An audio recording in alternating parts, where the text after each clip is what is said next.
Entonces le hago ese interrogante. Si Raúl se encuentra casado y tiene 3 hijos, entendemos que tiene cónyuge y tiene además tres hijos de por medio.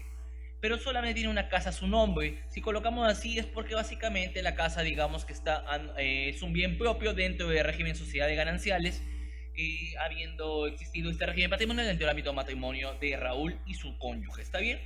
Atendiendo a eso, nos preguntamos primera pregunta que nos hacemos: ¿existen en este momento, en el momento en el cual en el caso cero lo presento, existen ya herederos de parte de Raúl? ¿Existen llamados herederos? ¿Existen los llamados sucesores? ¿Existen los llamados legatarios? Hago esta pregunta porque basado en eso las respuestas van a variar. En primer lugar, diremos que en este momento aún no existe ni herederos, ni sucesores, ni legatarios. ¿Por qué? Porque Raúl no ha fallecido. Raúl está vivo.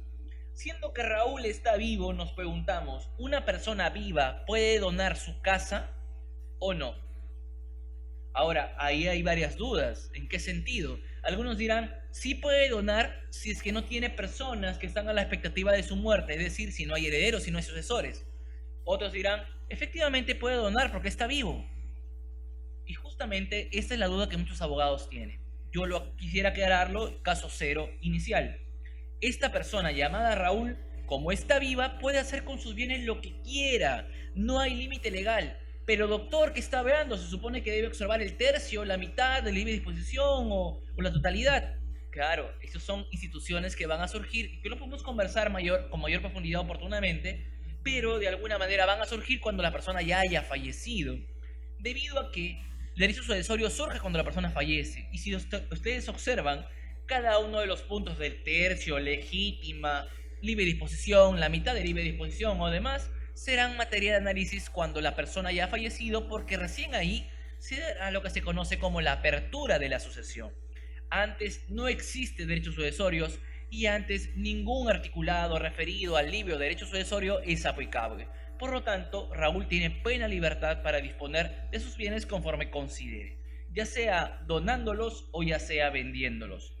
Doctor, disculpe, pero Raúl es casado, ¿ah? Claro, Raúl es casado. Sin embargo, como reitero, Raúl tiene plena, estamos haciendo referencia a un bien propio de Raúl, siendo que en la normativa respecto precisamente del régimen patrimonial dentro del matrimonio, observamos que existen régimen patrimonial de sociedades gananciales, que es el caso que hemos mencionado, donde además dentro del régimen de sociedades gananciales mencionamos que existen bienes propios y bienes sociales, y además encontraremos una normativa que nos señala específicamente que sobre los bienes propios y los cónyuges tienen plena disposición. Por lo tanto, no hay ninguna limitación para que Raúl pueda donar el bien a quien quiera a pesar de estar casado, ¿sí? Por lo tanto, no habiendo límite legal en materia sucesoria, no habiendo límite legal en materia matrimonial, tenemos que Raúl puede donar a quien quiera. Mayor razón aún, el que puede donar puede tranquilamente vender. Por lo tanto, respuestas que quiero que tengan como base principal de este caso cero es: el único momento donde los llamados sucesores, llamados herederos, pueden reclamar algo es cuando precisamente la persona con la cual tienen esa relación paterno-filial o esa relación de familiar que permitiría en algún momento surgir el sucesorio ha fallecido. Si el papá fallece, los hijos tienen derecho. Si no fallece, los hijos no tienen ningún derecho. Si el cónyuge fallece, la cónyuge tiene derecho. Si no fallece el cónyuge, no tiene derecho alguno. ¿Estamos? ¿Todo claro en el caso cero? Por favor, base teórica, base principal que necesito que ustedes observen. Bien, seguimos. Caso número 1. Raúl es soltero y viene conviviendo con Rosa por más de 5 años. Raúl tiene 3 hermanos. Los padres de Raúl ya han fallecido. En un accidente de tránsito fallece Raúl. Pregunta: ¿quiénes son los sucesores de Raúl? ¿Está bien? Basado en este punto, vamos a tener en cuenta lo siguiente. Raúl es soltero, es decir, no tiene vínculo matrimonial, ¿sí? Viene conviviendo con Rosa por más de 5 años. Ante ello les consulto, y por favor reflexionen conmigo, ¿sí? Primero, si Raúl viene conviviendo con Rosa, el solo hecho de que conviva con Rosa, el solo hecho de que se observe en la realidad la convivencia por más de 5 años, ya le da a Rosa la calidad de futura sucesora tras el fallecimiento de Raúl, es decir, ya le otorga a Rosa derecho sucesorio tras el fallecimiento de Raúl el solo hecho que haya estado conviviendo, o necesita hacer algo más. Es otra duda que deben dilucidar para el caso de fallecimientos de personas que se encuentran conviviendo. Ese algo más que es la normativa justamente ha reconocido en el 326 del Código Civil y también en la ley referente a procedimientos no contenciosos tramitables ante la vía notarial, que puede ser reconocida la unión de hecho vía judicial o vía notarial. Vía judicial, bajo el procedimiento, vía procedimental de proceso contencioso, la cual es precisamente la vía del proceso de conocimiento. Y en cuanto a la vía notarial, se puede hacer pues ante notario conforme corresponda. Además, se señala pues que si acudimos a la vía judicial, el juez competente sería, si hablamos de materia, turno, territorio, cuantía, diríamos pues que sería finalmente, en cuanto a materia, el juez de familia.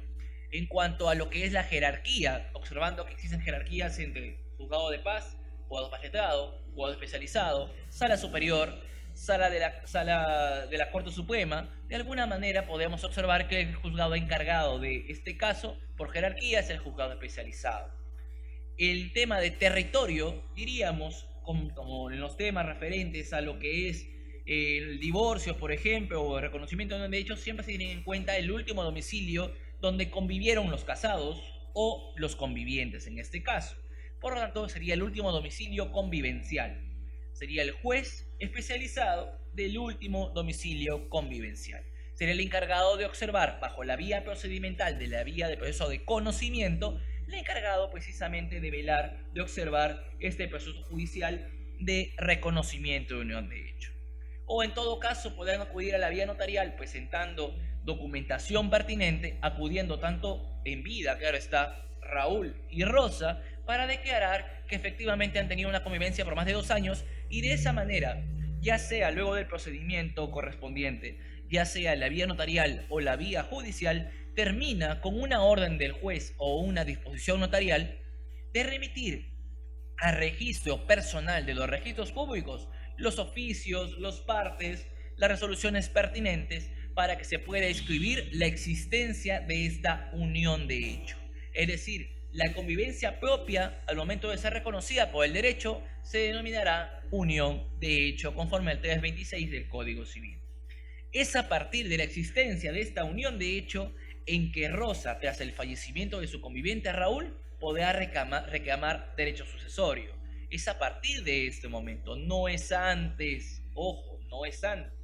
Por lo tanto, la primera pregunta en el caso 1 que debemos hacernos es lo siguiente: ¿Rosa tendrá algún derecho sucesorio o no? Ante ello, la siguiente duda será: ¿Rosa logró que se reconociera la convivencia con Raúl o no? Pues de eso va a depender efectivamente si tiene derecho sucesorio. A su vez, nos observamos en el caso a qué personas encontramos vivas. Encontramos en este caso a los 3 hermanos de Raúl. Los padres ya han fallecido, así que no los consideramos. Por lo tanto tenemos Raúl falleció, Rosa está viva y los 3 hermanos de Raúl también. La pregunta es, ¿quiénes son los sucesores de Raúl?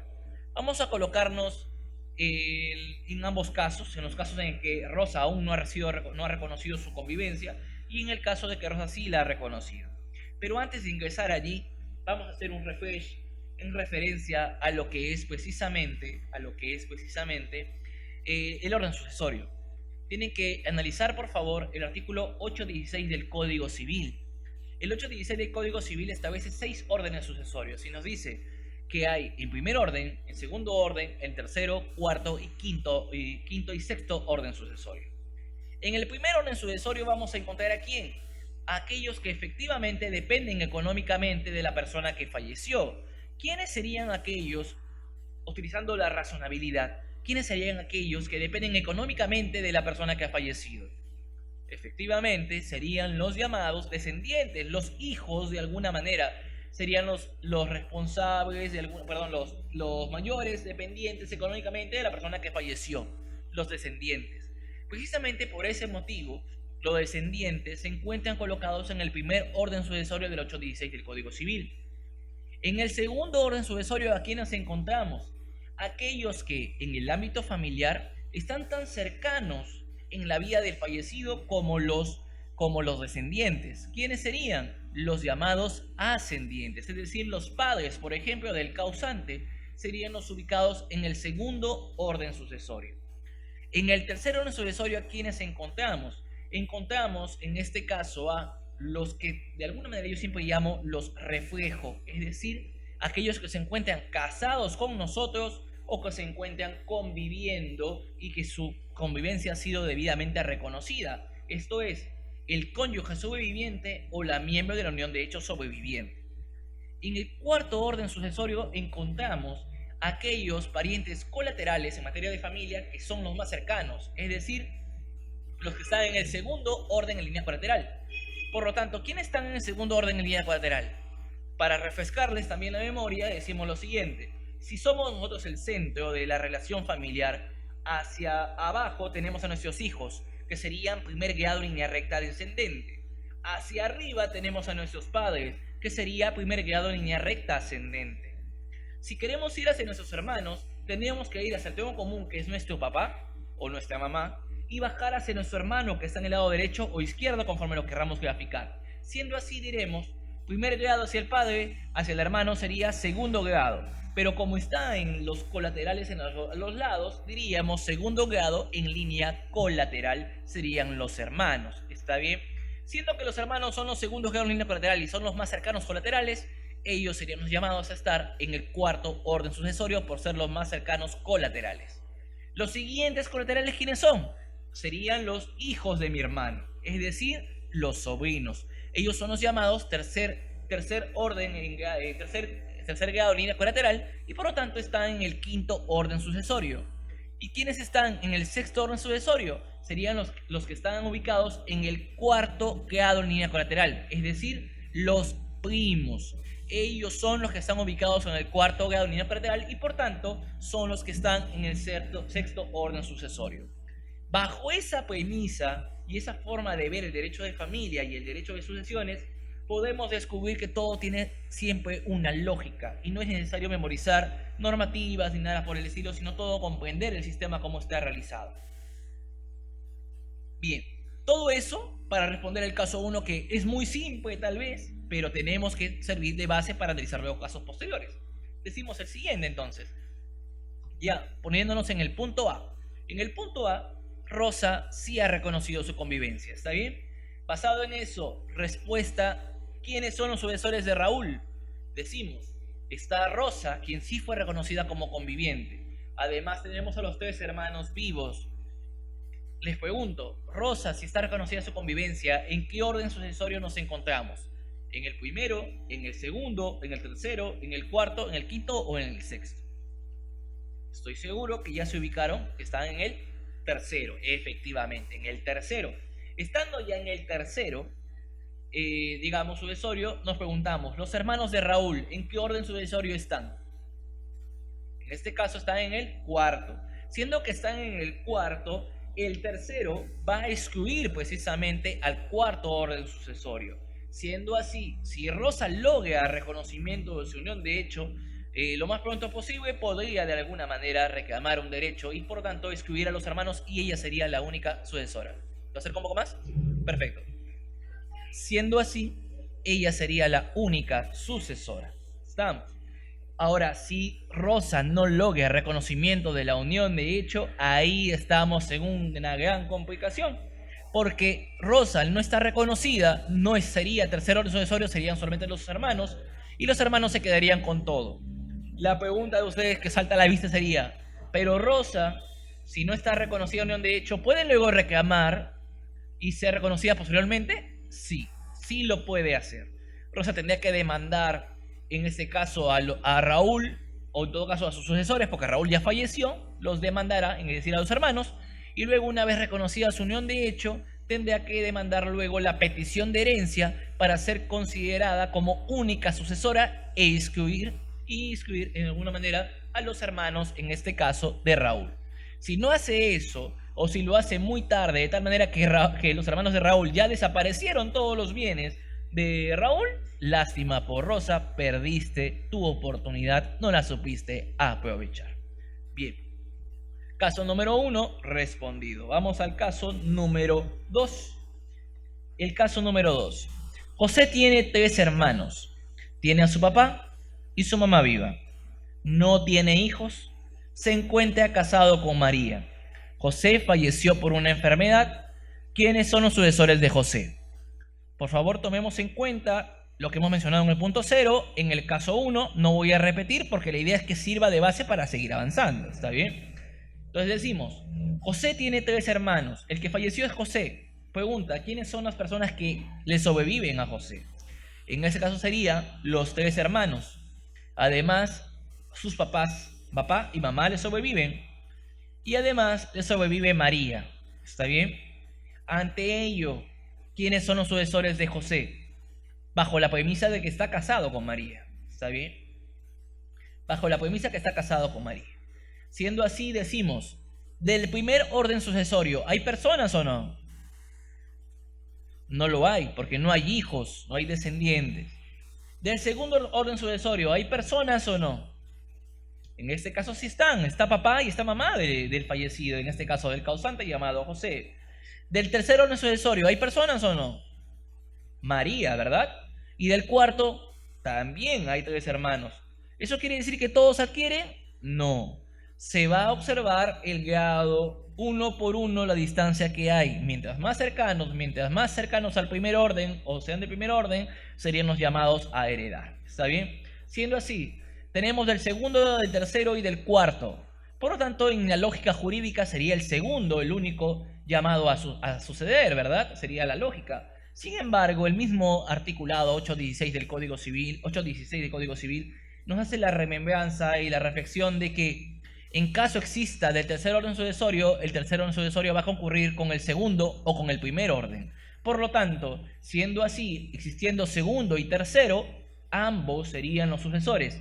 Papá, mamá del causante y además también la cónyuge, en este caso denominada María. Los 3 serían los sucesores. ¿Estamos? Caso 3, también teniendo en cuenta la práctica en el 816. Caso número 3. ¿Puedo dar un anticipo de legítima a mi enamorada? ¿Sí o no? Como les digo, estoy aprovechando los casos para resolver porque tengo hasta las 4 de la tarde. ¿Sí? ¿Puedo dar un anticipo legítima a mi enamorada o no? ¿Qué dicen ustedes? ¿A mi amiga de toda la vida, a mi amigo de toda la vida, le puedo dar un anticipo de legítima o no? Para responder esto, debemos analizar qué significa legítima y para cuándo funciona precisamente ese anticipo. La legítima tenemos que observar que responde básicamente a los llamados herederos forzosos. Esa es la legítima, la porción que le corresponde a los llamados herederos forzosos. ¿Está bien? Doctor, ¿qué significa heredero forzoso? Bueno, vamos a conversarlo también. Y decíamos que el 816 tiene 6 órdenes sucesorias, ¿verdad? Por favor, les pido que ustedes hagan una línea entre el tercer orden sucesorio y el cuarto orden sucesorio. ¿Por qué, doctor? Porque todos los que están encima de esa línea, es decir, el primero, el segundo y el tercero, serán los llamados herederos forzosos. Y los que están debajo de esa línea son los llamados herederos voluntarios. ¿Estamos? Atendiendo a eso, la legítima, por ahora que estamos observando, solamente corresponde al primero, segundo y tercer orden sucesorio porque ellos son los llamados herederos forzosos. Siendo así, les hago la interrogante. ¿Mi enamorada es mi heredera forzosa? ¿Sí o no? Es decir, en otras palabras, ¿mi enamorada es mi hija? No lo es. ¿Es mi padre y mi madre? No lo es. ¿Es mi cónyuge o mi conviviente reconocida por un derecho? No, no lo es. Siendo que no lo es, de esa manera no tenemos precisamente, no tenemos de alguna manera precisamente herederos forzosos. Y en consecuencia, pues, de alguna manera no procede la legítima. Lo que quiero resaltarles a ustedes es que la legítima responde estrictamente a los llamados herederos forzosos, ¿sí? A los llamados herederos forzosos. Entonces tengamos en cuenta eso como base. Doctor, pero la colación y demás, tranquilos, hay un caso específico en ello, solamente quiero que tengan la base del anticipo de legítima. Ah, solamente como comentario. Si no le puedo anticipar la legítima a mi enamorada, ¿puedo donarle bienes a mi enamorada o no? ¿Qué diferencia hay entre un anticipo y una donación? En realidad son la misma figura jurídica, pero la diferencia está que hablar de anticipo de legítima es decir que le vamos a dar algo al heredero forzoso. Pero haber de donación significa que le vamos a dar a cualquier persona que querramos, le vamos a dar algo. ¿Está bien? Por lo tanto, la donación sí puede ser para tu enamorada, pero el anticipo de legítima tiene que ser dirigida a un heredero forzoso. Usemos bien los términos, más allá de que las consecuencias jurídicas van a ser estrictamente muy similares, por no decir iguales. ¿Sí? Tengamos en cuenta esa precisión. Caso número 4. Pocos días antes del fallecimiento de María, Laura vende el bien que fuera anticipado. Tras el fallecimiento de María, Ana quiere saber qué debe hacer. ¿Puede reclamar algo o no puede reclamar nada? ¿Sí? Pocos días antes del fallecimiento de María, Laura vende el bien que fuera anticipado. Tener en cuenta esa indicación. ¿Qué significa esto? Que existe pues un anticipo de legítima vigente. ¿Sí? Un anticipo de legítima vigente. Siendo que existe un anticipo de legítima vigente, decimos, fallecimiento de María, Ana quiere saber qué debe hacer. Como punto adicional, les añado datos al caso. Ana y Laura son hijas de María, ¿sí? Laura y Ana son hijas de María. Por lo tanto, decimos lo siguiente. María, que tiene dos hijas, Laura y Ana, ¿puede disponer de sus bienes libremente o no? Estando viva, claro está. Estando viva, ¿puede disponer de sus bienes libremente o no? ¿Qué opinan ustedes? Es decir, ¿existe algún impedimento legal para que María pueda de alguna manera vender sus bienes? Ya hemos conversado en el caso 0 que no existe ningún impedimento legal. Además les pregunto, ¿existe algún impedimento legal para que María pueda donar sus bienes? Ya hemos conversado en el caso 0 que no existe ningún impedimento legal. Por lo tanto, les pregunto ahora, basado en eso, y teniendo en cuenta que el anticipo básicamente es una donación para los herederos forzosos, les consulto a ustedes. ¿Existe algún impedimento legal para que, en este caso, María pueda anticipar sus bienes solo y únicamente a nombre de uno solo de sus hijos? ¿Sí o no? Sigan la lógica de las preguntas que les he hecho, por favor, y la lógica que hemos llegado, porque todo en el derecho es lógica, todo en el derecho es lógica, nada es forzado. Siendo que todo en el derecho es lógica, decimos lo siguiente: no existe impedimento legal para que María pueda anticipar lo que quiera a, en este caso, una de sus hijas y no a ambas. En este caso anticipó a Laura. Por lo tanto, no existiendo ningún impedimento legal, básicamente, para que, en este caso concreto, María pueda anticipar sus bienes a Laura, pues tranquilamente lo puede hacer. Ana se molestará, Ana renegará, pero no puede hacer nada para evitar que su madre le anticipe el bien. Ahora, en el hipotético caso estamos colocando que ya en este caso María ha fallecido. Ante el fallecimiento de María, pregunta, Ana, ¿qué puede hacer? ¿Puede hacer algo o no puede hacer nada? Y ahí la respuesta cambia. Porque en el caso 0 decíamos, los derechos de Ana como hija surgen tras el fallecimiento de María. Antes no tenía derecho, ahora sí lo tiene. ¿Puede hacer algo? Sí puede hacer algo. Si es que María, al momento de fallecer, su único bien que tenía fue precisamente el que anticipó a Laura, tranquilamente Ana, en este caso concreto, puede interponer lo que es la figura de la colación para pedir de alguna manera que se le retorne el patrimonio que María tenía, se le retorne de alguna manera a su esfera jurídica, y de esa manera los sucesores puedan reclamar la porción que les corresponde dentro de la masa sucesoria. Doctor, pero en el caso dice que Laura ya vendió el bien. ¿Qué sucede? Pues la norma también se coloca en la colación respecto del valor del bien. Y por lo tanto, Laura tendría que devolver el valor del bien en el momento de la apertura de la sucesión. Es decir, tras el fallecimiento de María, si ya lo vendió, Laura deberá devolver el valor del bien al momento del fallecimiento de María. Y por lo tanto, Ana reclamará lo que le corresponda precisamente sobre, digamos, el bien que ha sido vendido, sobre el valor del bien. De alguna manera reclamará lo que le corresponda. Por lo tanto, ¿puede hacer algo? Sí, sí lo puede hacer, solicitar la colación correspondiente y reclamar sus derechos. Claro está, primero, antes de la colación, hacer su decisión intestada de María y luego proceder con la colación correspondiente para reclamar su derecho. ¿Está bien? Tener en cuenta ello. Ahora, la pregunta que puede surgir por ahí es, y doctor, ¿y cuánto sería el derecho de Ana?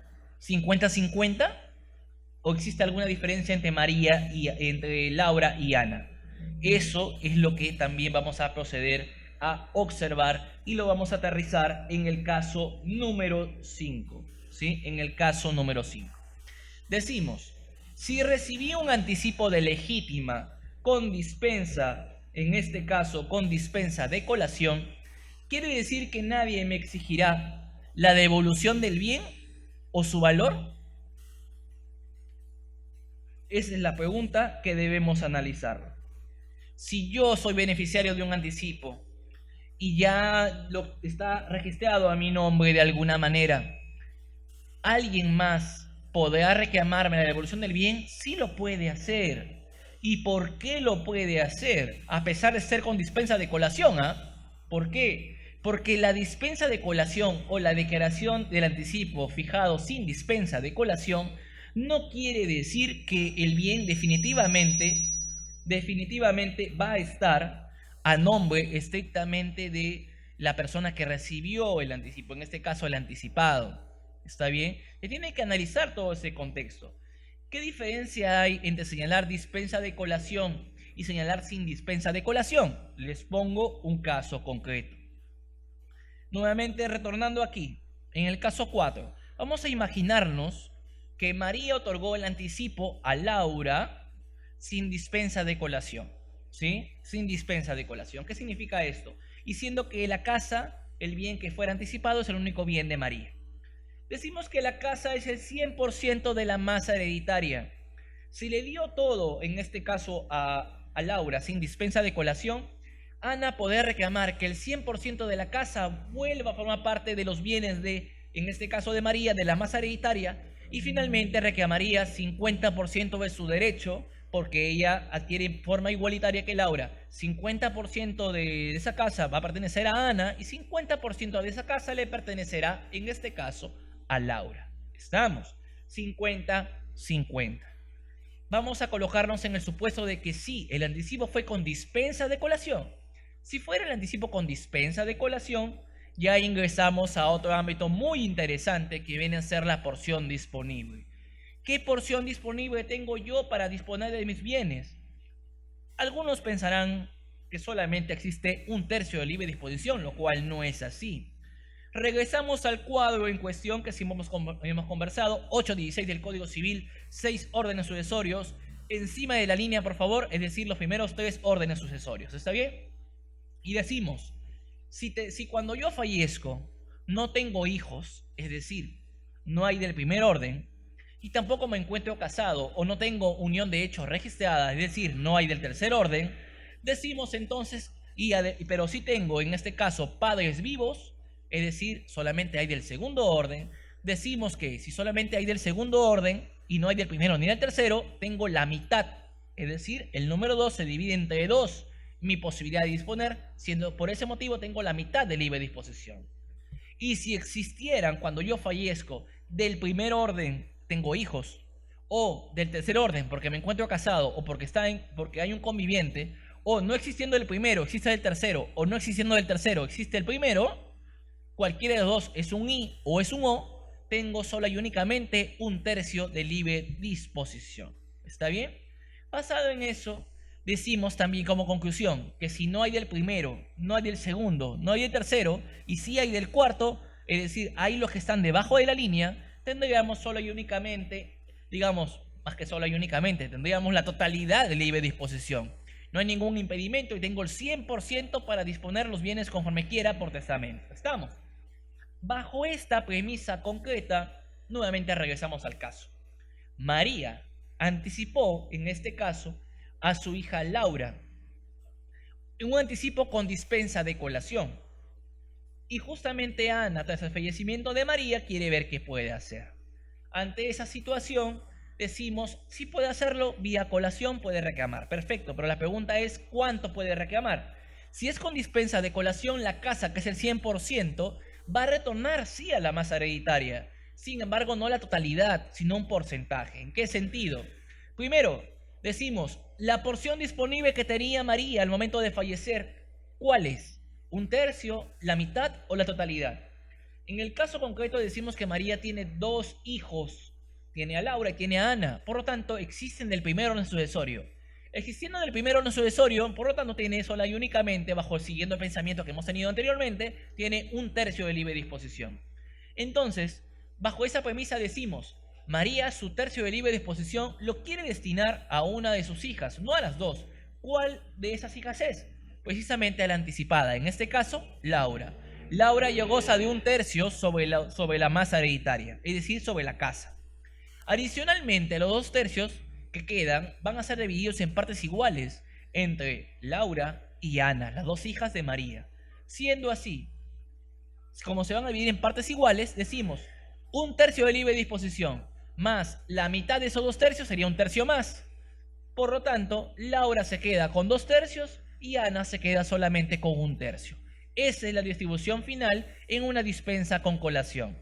Reitero, dispensas y colación sería 50-50. No se habla de porción disponible. Pero si es con dispensa de colación, ya existe la diferencia que hemos colocado en el caso concreto. Así que sigamos bajo el pensamiento, sigamos bajo el razonamiento y de esa manera pues tenemos la lógica jurídica en torno a temas de colación. ¿Estamos? Caso 0, caso 1, caso 2, caso 3, caso 4, caso 5, hemos hablado básicamente de lo que se trata orden sucesorios, cuándo surgen derechos sucesorios, cuándo se da la colación, modalidades de la colación, de alguna manera nos sirve como base para efectos de materia sucesoria. ¿Está bien? Seguimos, caso número 6. María, soltera, otorga un anticipo de legítima a su único bien en favor de Laura. Ana, la otra hija de María, está preocupada porque sabe que es el único bien que tiene su madre. ¿Puede hacer algo en ese momento? Ojo al dato, María sigue viva. María sigue viva. Pregunta, ¿Ana puede hacer algo en ese momento cuando María aún está viva para perjudicar de alguna manera el anticipo? No, no lo puede hacer. No puede hacer nada. Pero doctor, un bloqueo registral, algo, no tiene derecho. El bien no le corresponde a ella. Por lo tanto, no tiene derecho alguno. Pero doctor, derecho sucesorio futuro, la expectativa no está protegida por el derecho. Lo siento mucho, no puede hacer nada, punto, se acabó. No puede hacer nada, ¿sí? No puede hacer nada. María puede hacer lo que quiera. Y si en este caso Laura ya fue anticipada, Laura puede hacer lo que quiera con el bien, bajo la premisa, nuevamente resalto, del tema de la colación que puede pasar. ¿Está bien? Tener en cuenta esa indicación. Recuerden siempre, todos los casos van sumándose, van sumando a la lógica que venimos siguiendo en el caso concreto. Caso número 7. ¿Sí? Caso número 7. Decimos en el caso número 7 lo siguiente. Juan emite un testamento e instituye como heredero a su cónyuge y a sus dos hijos, dividiendo los bienes de la futura masa hereditaria entre ellos. Juan se divorcia de su cónyuge, ¿sí? Reitero, Juan emite un testamento, instituye como heredero a su cónyuge y a sus dos hijos, dividiendo los bienes de la futura masa hereditaria entre ellos. Juan se divorcia. ¿Qué sucede con el testamento? Pongámoslo así. Yo, obviamente, actualmente les comento, ¿no? Algunos me conocen ya, algunos todavía no. Yo soy Juan Carlos del Águila, me encuentro casado con mi esposa Sandy desde el año 2015. tengo a mi hermoso hijo Sebastián de 1 año y 5 meses, de alguna manera que siempre nos alegra los días, ¿está bien? Entonces, se entiende de alguna manera que yo tengo recién cumplido 3 años de casados el día miércoles, justo hemos estado celebrando con mi esposa, y estamos en la etapa bonita del matrimonio y espero que se mantenga así por los próximos 60 años, me entenderán. No es la idea que tenemos justamente de seguir estando felices dentro del matrimonio, estamos luchando por ello. Pero así en el matrimonio, como hay momentos bonitos, también hay momentos complicados y a veces hay momentos insuperables de complicación. Y eso hace pues que dos personas, lamentablemente, que se decidieron amar para toda la vida, opten en algún momento dado por divorciarse, por separarse. Atendiendo a esta circunstancia, precisamente es el caso que le toca asumir, que le toca enfrentar, en este caso concreto, a Juan. Por lo tanto, Juan, lamentablemente, que inicialmente amaba con locura a su cónyuge, llega un momento dado en el que Juan ya no la puede soportar, ni su cónyuge lo soporta a él, y deciden por mutuo acuerdo disolver su vínculo matrimonial. Sin embargo, antes de divorciarse, antes de siquiera pensar en el divorcio, Juan, en este caso concreto, Juan, lo que sucedió fue que mediante un testamento instituyó como herederos a sus 2 hijos y a su amada cónyuge. La pregunta que surge es la siguiente. Al momento de que Juan fallece, ya se divorció. ¿Qué sucede con el testamento? El testamento es nulo, perdió eficacia, ya no tiene efectos, se quedó sin efectos, se revocó. ¿Qué está pasando de alguna manera con el testamento? ¿Qué sucede? Esa también es una duda que surge. ¿En qué sentido? En este caso debemos tener en cuenta lo siguiente. La nulidad del testamento se maneja por aspectos estrictamente formales. ¿Y a qué me refiero con esto? Pensemos, por ejemplo, en el testamento por escritura pública. El testamento por escritura pública nos dice que es necesario realizarlo, en todo tipo de testamento en realidad, es necesario realizarlo ante un notario que no sea familiar hasta el 4.º grado de consanguinidad, 4.º grado en línea colateral por consanguinidad o 2.º por afinidad de la persona que otorga el testamento. ¿Está bien? Asimismo, se señala que en cuanto a los testigos, tienen que haber 2 testigos, de los cuales los testigos no pueden tener ningún interés económico particular en torno al testamento, ni mucho menos pueden tampoco ser familiares hasta el 4.º grado en línea consanguinidad, línea colateral, o en 2.º grado por afinidad. ¿Está bien? Siendo así, esas son las formalidades básicas para ser notario o un testigo dentro de un testamento. Adicionalmente a ello se requiere la firma del testador o en todo caso la colocación de la huella digital del testador, la debida identificación del testador conforme corresponda. ¿Está bien? Se requiere eso específicamente. Sí, y además, pues obviamente el testamento por escritura pública se requiere que se realice por escritura pública.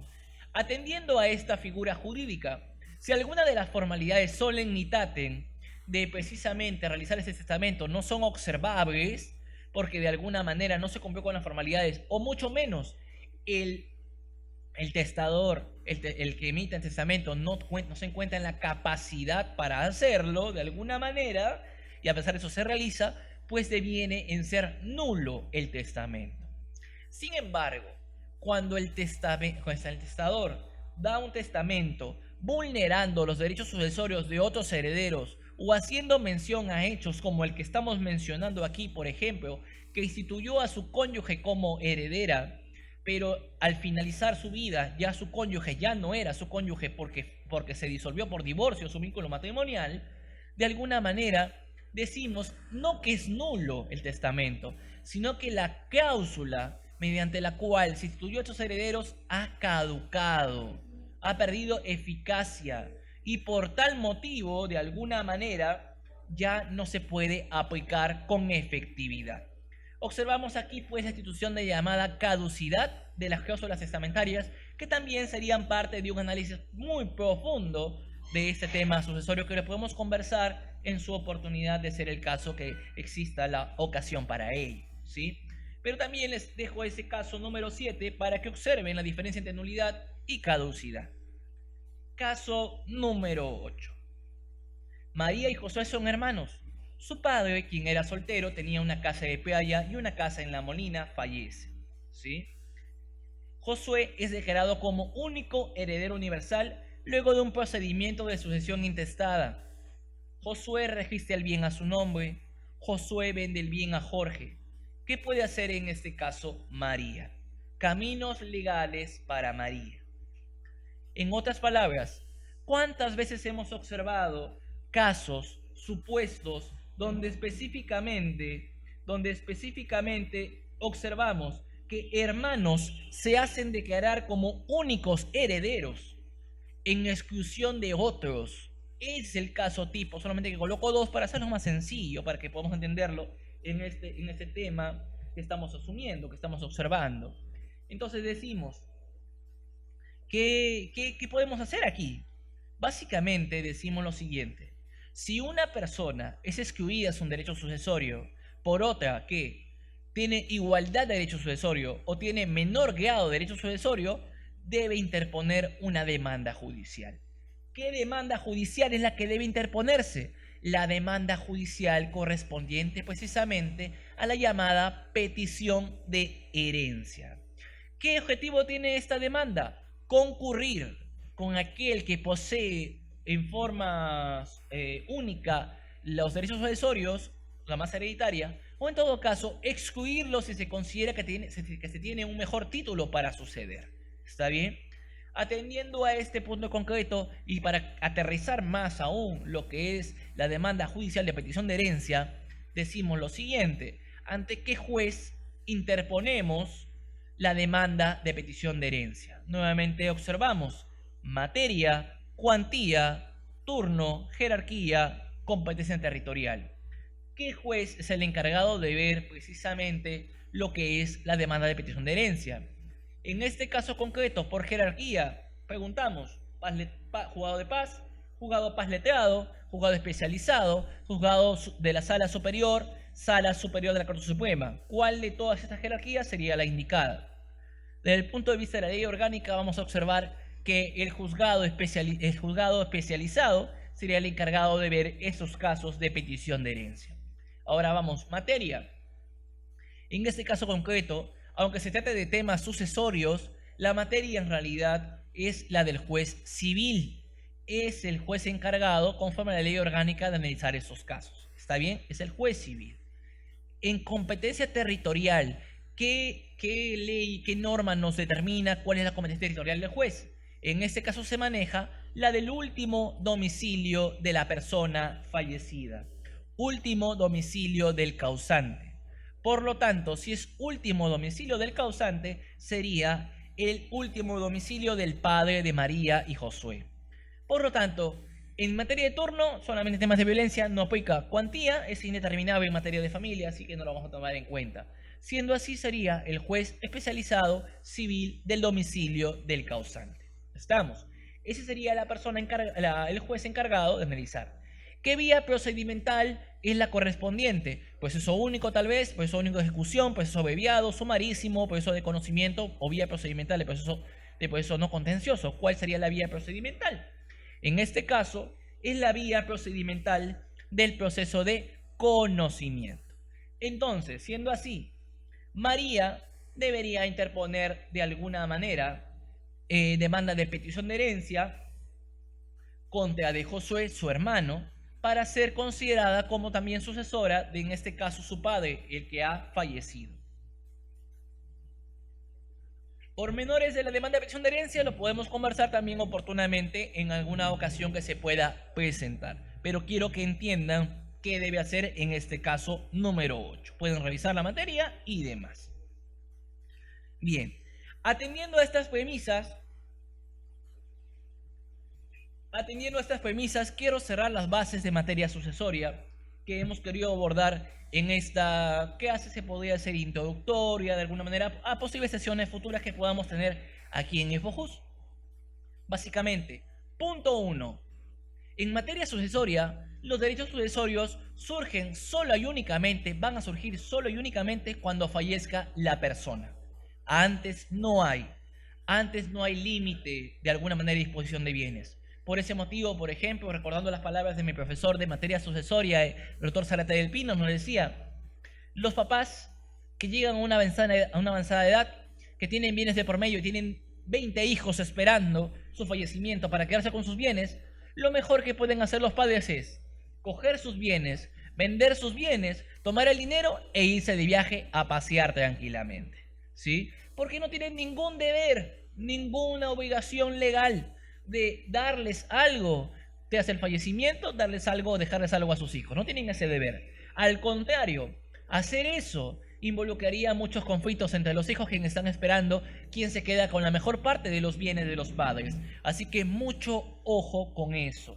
Papás que acumulan bienes, 1000 veces es preferible que ustedes dejen dinero a que dejen inmuebles. Porque si dejan inmuebles, la batalla campal que va a haber entre los hijos. Si dejan dinero, es mucho más sencillo la repartición.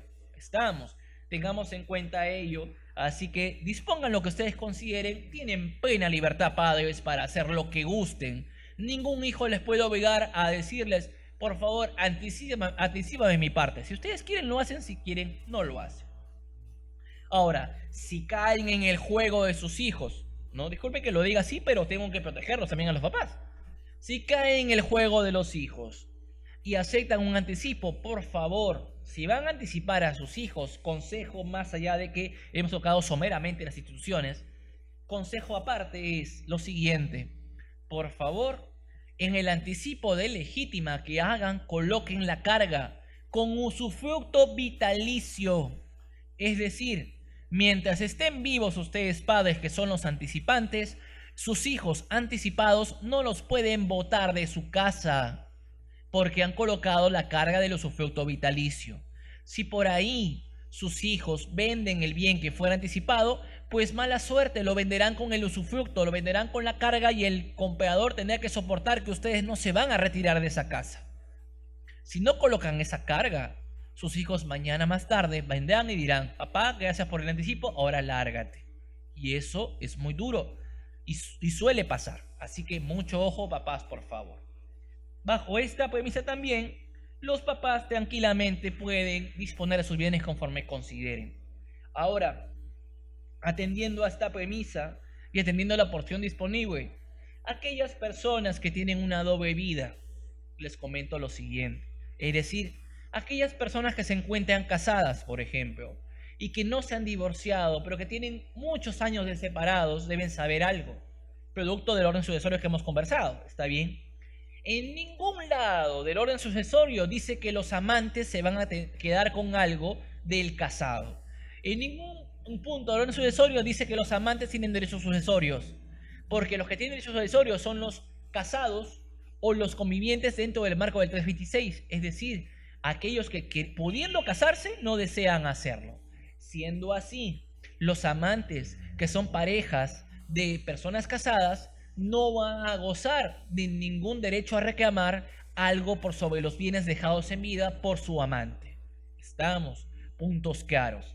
Si por allí esas personas, esos casados, varones o mujeres, quieren dejarle algo a su amante, un consejo legal para ustedes: hagan un testamento. Y en el testamento van a señalar, literalmente, sin importar qué bien sea, van a señalar lo siguiente: dejo mi tercio de libre disposición en favor de mi amante. Al menos así hacen algo bueno por ellos. Caso contrario, ellos no van a gozar de nada. Van a quedarse sin nada.